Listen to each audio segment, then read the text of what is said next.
What's going on, guys? Super Insane 18 here, and today I am bringing you an exciting new deck profile. It seems like every single month since the August release of Power of the Elements, we've had some brand new meta-defining cards, and that is exactly what we have today. I spent most of yesterday at my local game store picking up these cards for you, so today we are bringing you ISHIZU Tearlament. Alright guys, so this is pretty exciting because this might be the Tier 0 format that we were expecting with the release of Sprite and Tearlament originally. Unfortunately, it wasn't quite Tier 0 yet, but with the release of the new ISHIZU cards, we might actually get there. These cards are insane, so obviously we had to give you guys a profile. Let's go ahead and show you what the build is. So our Tearlament lineup is the same as it always is. I mean, it's just standard. You're going to run 3 of everything with the Merly, the Havness, and the Shiren, and then it's either 2 or 3 Rhinoheart. I do only own 2 Rhinoheart, so that is all that we are playing. But if you want to play 3, there's definitely no harm in it. This is a 42 card main deck. You could just bump it up to 43. You don't really need to replace anything because on average, you can mill 18 cards a turn with this deck, which is just absolutely insane. But that's it for the tier. Let's get into the part that everybody actually wants to see, the new ISHIZU cards. So we do have 3 copies of Agido, the Ancient Sentry. Now, this is the worst of the new ISHIZU cards, honestly, and it's quite debated whether or not you play 1 or 3. I've talked to a lot of very good players, and they're pretty much split 50-50 on whether you play 1 or 3. I can definitely understand the reasoning behind it, but it does say mill 5 cards, so for early testing, I do want to have it at 3. Maybe my opinion will change on that, and as always, if it does, I'm going to bring you guys an updated list, but for now, we want to play 3 of it. Then we have 3 copies of Kelbeck on the opposite side of the coin of Agido. This is probably the best one. Not only does it mill 5, but it also lets you special summon it and return a special summon monster that your opponent controls, which is absolutely incredible. So that's how you're milling a good majority of your cards, is by sending both the Kelbeck and the Agido. They both mill 5, that's a mill 10. Then if you do your typical Kit Kalos Merly play, that's another mill 8, which is where you get that 18 from. So you turn this deck into just a hyper consistent mill engine, and you might be worried about running out of cards, milling almost half your deck in the first turn, but that's where these next ISHIZU cards come into play. We have Keldo, the Sacred Protector. It can summon itself by discarding an Earth Fairy, which all of the ISHIZUs are, but not just that. When it is in the graveyard, quick effect during either player's turn, you are able to target up to 3 cards in either graveyard and return them to the deck. Now, there is some really cool stuff that you can do with this, but I'll explain that a little bit later on. But mainly it means that you not only have DD Crows for your opponent, but you also have the ability to recur your own resources, and that's really cool. And it's honestly the same with Madura, the Sword Oracle. Same thing, you can summon it by discarding a Earth Fairy, and then you can use it to return up to 3 cards. The one thing that I do want to mention is that if you have Exchange of the Spirit in your deck, which I do not, but if you do and it is in the graveyard, both the Madura and the Keldo can actually return up to 5 cards, which can be really helpful, but I just don't think it's necessary. Now, the cool thing that I want to make sure you guys know about these 2 of the ISHIZU cards is that the Tearlament field spell, the Perlarino, Primeval Planet, it just activates when an Aqua is returned from grave to deck. So previously the way you would do this is by fusing, but now you don't even need to fuse. You can just return an Aqua using the effect of one of your ISHIZUs, and that will let you activate your Primeval Planet, which is absolutely incredible because it lets you play out of something like a Wind Barrier statue. Because previously you couldn't really out that. They would put the Wind Barrier statue up. If you had the field spell, didn't matter, you couldn't fuse, which meant you couldn't return cards. Now you don't need to fuse to return cards, so it's just a really cool way to out a problematic card like that, and I think that that's incredible. And then the last of the monsters, we are playing 3 copies of Herald of the Orange Light. This is an incredible card because it lets you play on turn 0 if you lose the dice roll.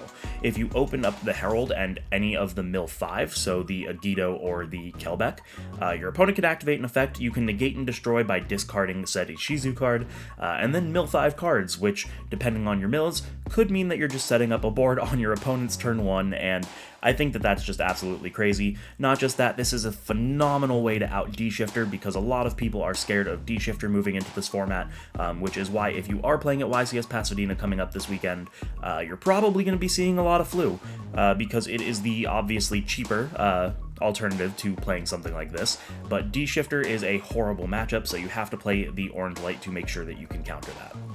And that's it for the monsters. On to these spells, we've got a few one-ofs. We've got our Foolish Burial, obviously.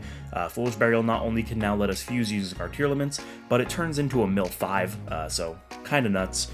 We have our Instant Fusion and our Terraforming.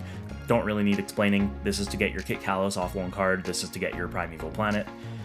Then on to the Tearlament spells, we do have one copy of Heartbeat. Now, previously I was playing the Galaxy Cyclone instead of the Heartbeat, but the ability to use this to target a trap in your graveyard and add it to your hand gets a little bit more useful when you're milling more cards. So I think that this is finally the time to replace the Cyclone with the Heartbeat. Then we have two copies of Tearlament's Grief. Worst case scenario, it's a second and third copy of your Foolish Burial.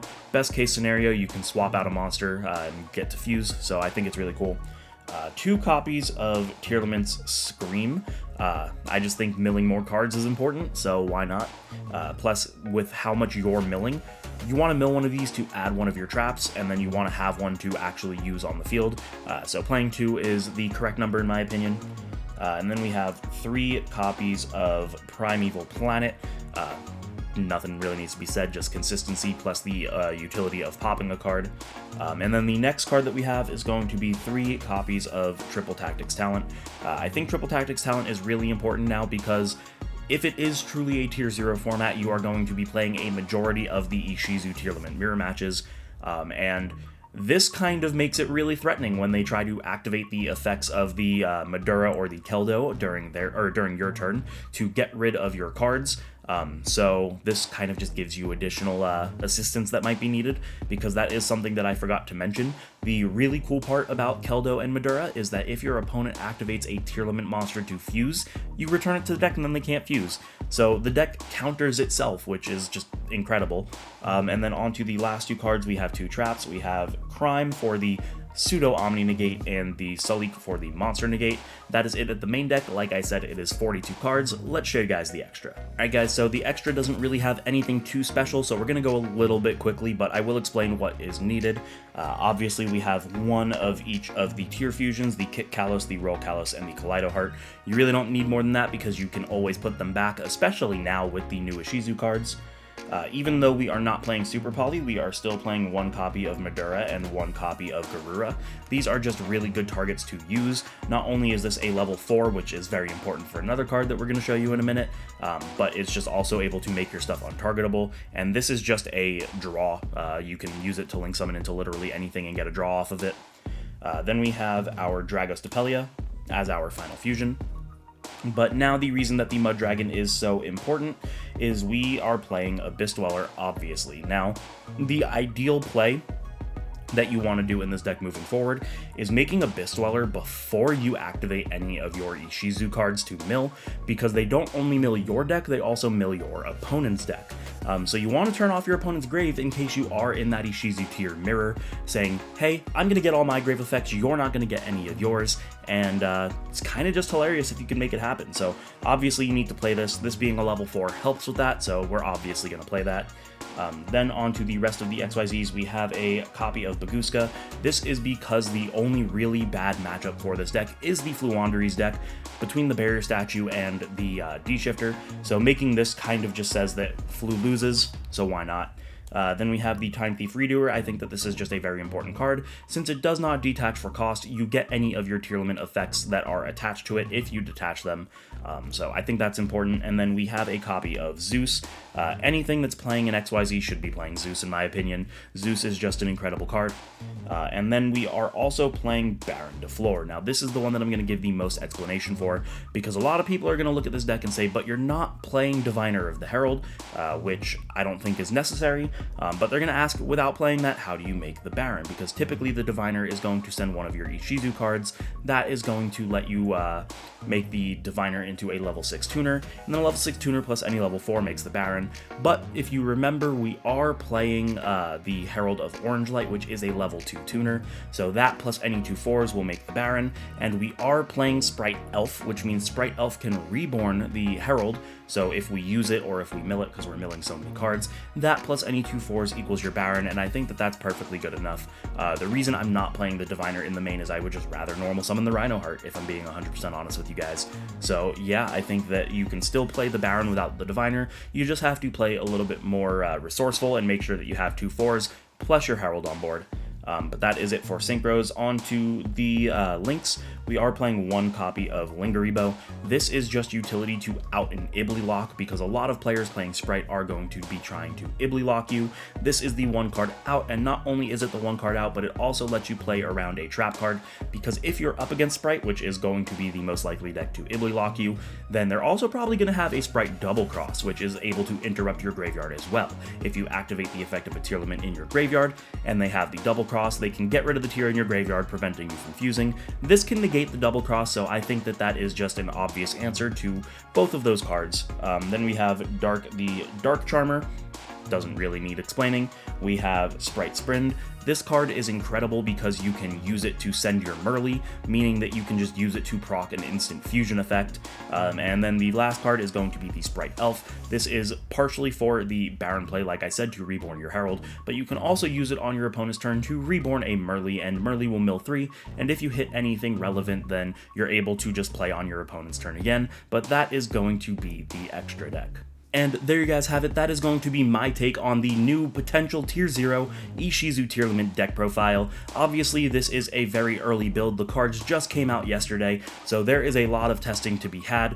Unfortunately, this is not really a deck that is easy to show you combo lines with, since it is very reliant on what you mill and what the game state is, because if you're in the mirror match, then it depends on your opponent's mills as well, and what the board is, and it's just really difficult. So instead of that, I am going to be bringing you guys a live duel relatively soon, probably sometime next week. It does take a little bit of time to film and edit those, so look out for that coming soon. But there you guys have it. If you enjoyed, you know the deal.